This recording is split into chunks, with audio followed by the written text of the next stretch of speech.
Hey everybody, welcome to this short video, which is a teaser to pique your interest in a much ignored but very important astrological tool, the lots, or the Arabic parts as most of you probably know them.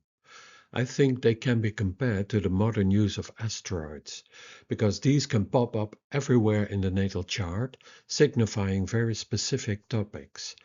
The lots are sort of the same principle, but always fundamentally related to specific planets, as opposed to asteroids that have no such roots in a horoscope. So when you want to learn about this fundamental tool of precision, have a look at this video and you know where to find me when you want to study it. Okay then, why this study? Well, it's a lost key in astrology, and it's a loss because nowadays most astrologers have no clear idea or notion what lots are and why they were introduced.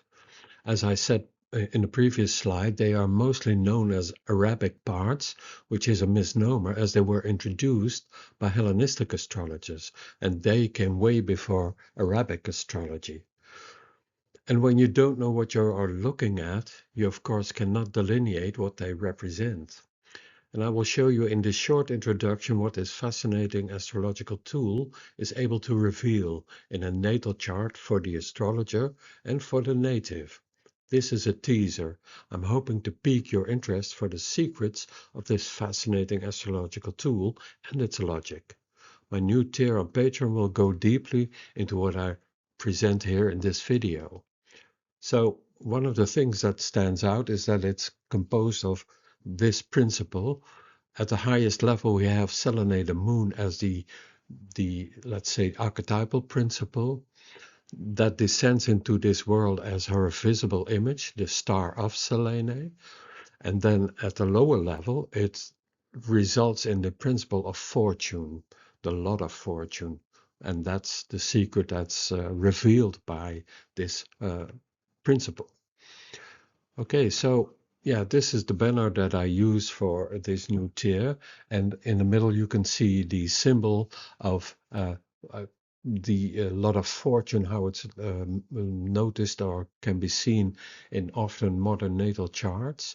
But I tend to use this one, which is the one that Kurt Manwaring designed, and it's a very interesting one because it sort of shows the symbol of the Earth where Selene, the moon, lands, and he devised this for his very interesting program, Delphic Oracle, and I use that in my charts.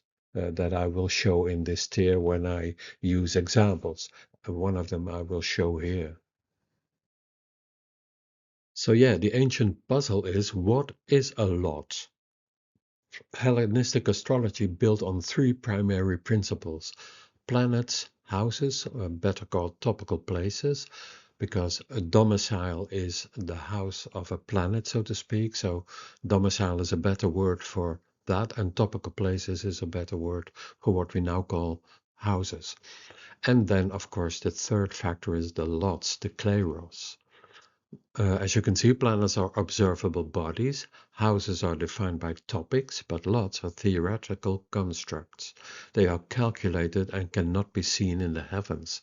So their introduction must have been for a specific rational reason.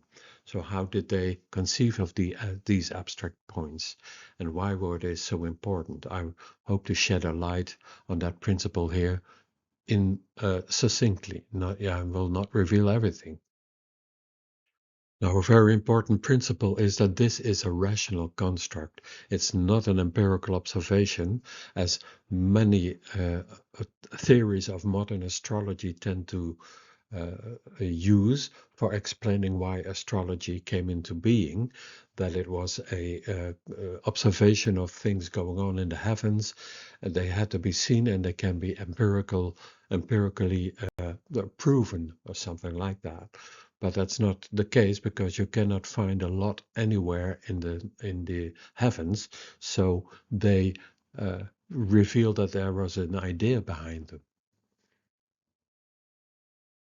What can help in understanding the nature of Tyche, of fortune, is the iconography, as you can see here. So what you can see is that Fortune stands on a boat. That's the ship of life. That's your life. She has a rudder in her hand with which she steers the life.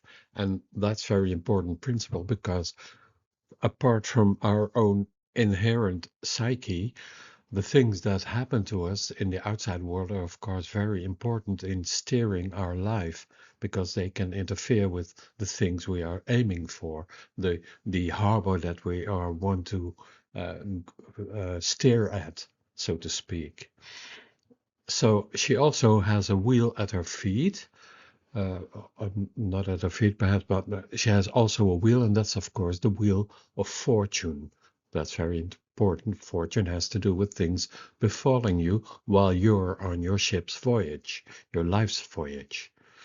She often, it's not depicted here, but she often also has the horn of plenty in her hand, which is called the cornucopia.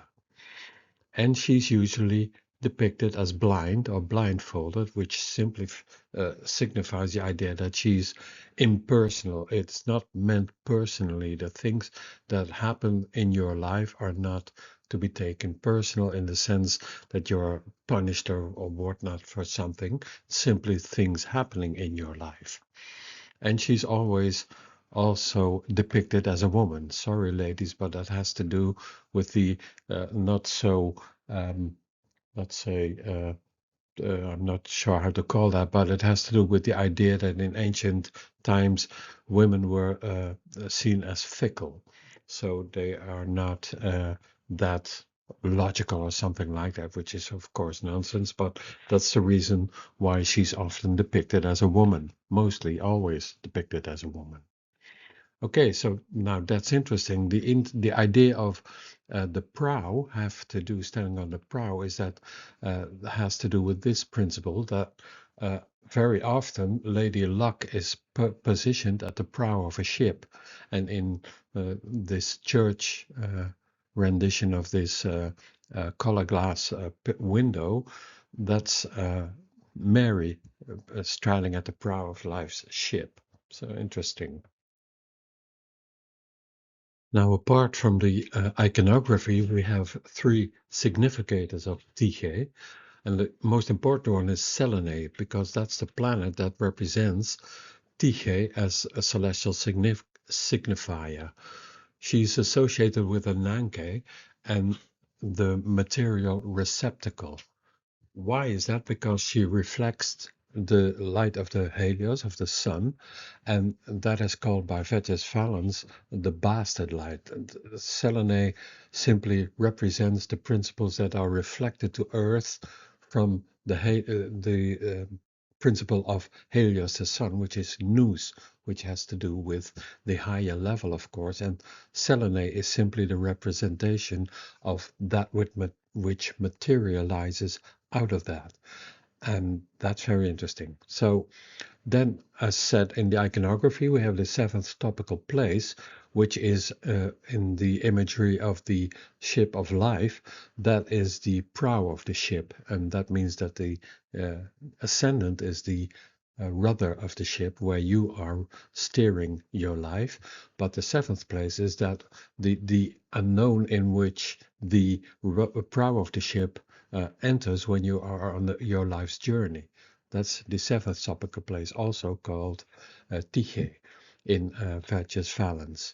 And then, of course, you have the lot of fortune, which is located somewhere in the natal chart, and it's the mathematical construct of course, the formula for calculating the lot of fortune has to do with the three important factors: the ascendant, Helios, and Selene herself. So that's where it lands. So in Hellenistic reality, it is called impersonal causation, which is very interesting. Schmidt often said, when you hear the remark, it rains, what is the it? What rains? And that's a very interesting, intriguing question, of course. And the tangible outcome of the act that Tyche represents are the events that befall us. So again, we are talking about fate principles, not out of sort of a cosmological punishment or something like that, but something that is simply a part of your life. That's it. And this addresses, of course, a very interesting problem in delineation in astrology. It's the universal versus the personal. And the key insight, as said here, is to understand Tyche as the precise mechanism of how universal potential is forced into localized human actualization. And of course, every modern astrologer would say, well, that is the topical places, the houses where the universal principles like the planets and the zodiac, the images, where they land. But in Hellenistic astrology, that's not quite true, because that middle ground, that is your natal chart, is very strongly associated with the soul, so to speak, your personal soul. But that soul is located in the world somewhere. You are born somewhere, and you are surrounded by a specific environment, and that has to do with the third level where Tyche resides, the localized human actualization of the things that are found in your natal chart. So Hellenistic astrology is founded on the hierarchical cosmos. At the upper level, you can see the planets, which are in the sky, the realm of divine signifiers, an overarching cosmic intent, which is sort of an abstract design, the archetypes as we call them nowadays. Then they land into the topical places, which are the mediators of them. The ascendant acts as the mediating judge, arbitrating between the celestial and the material realm. And at the lower level, you find the lots, which really represent the material world in which you are thrown, so to speak. That's the realm of Ananke, necessity, of daimons and concrete physical action, the physical domain of the lot of fortune.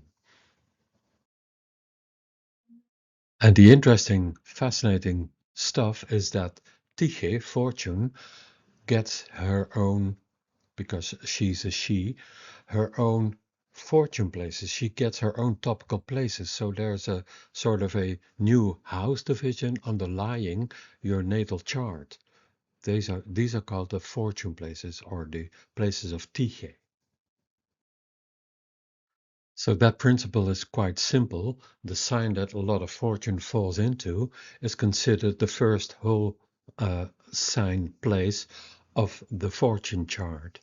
So yeah, that's the entire zodiacal sign containing the lot becomes the first place of the fortune chart, entirely independent of your natal ascendant. And that's of course very interesting, and I hope also very intriguing, because what does that signify, and what is the result of that having to do with your natal chart and how to interpret it?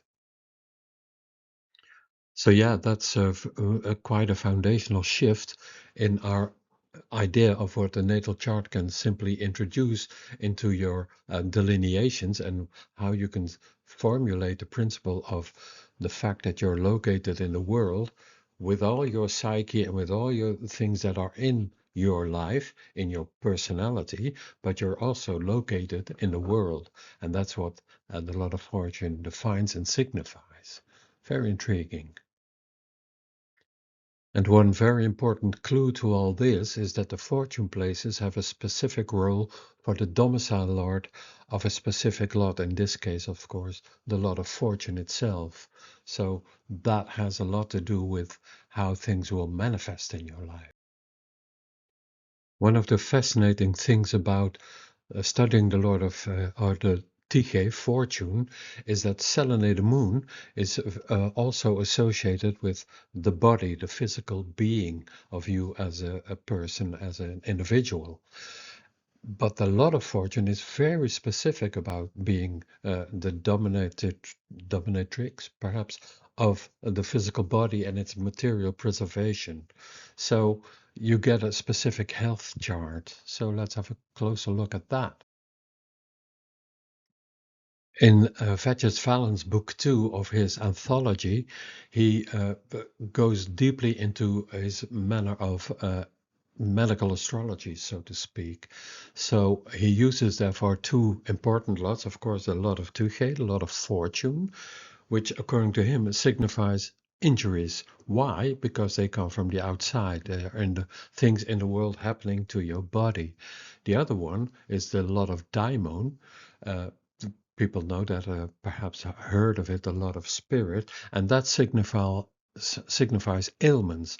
So these are internal illnesses, systemic diseases, might also be intellectual afflictions and psychical imbalances, all sorts of uh, neurotypical things happening with an individual. And that's quite interesting, of course, because that's a completely new way of having a look at the health issues that might govern the life.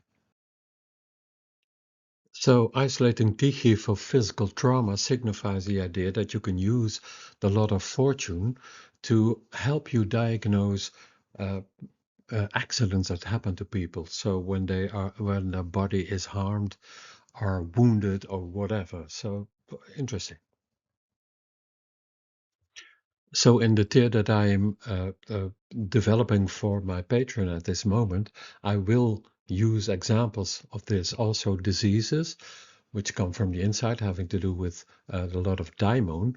But this is a modern proof of the principle of how you can use the lot of fortune to evaluate this principle, because this was the Vesna Vulovic case, and she was a stewardess who survived a 10 kilometer free fall from an exploded airplane without a parachute. So she suffered much trauma, skull fracture, brain hemorrhage, etc., legs and temporary paralysis, but she survived. So, I hope this short video has piqued your interest in this perhaps surprising but very important astrological tool. So when you want to study this fundamental tool with me, you know where to find me. I hope to see you there.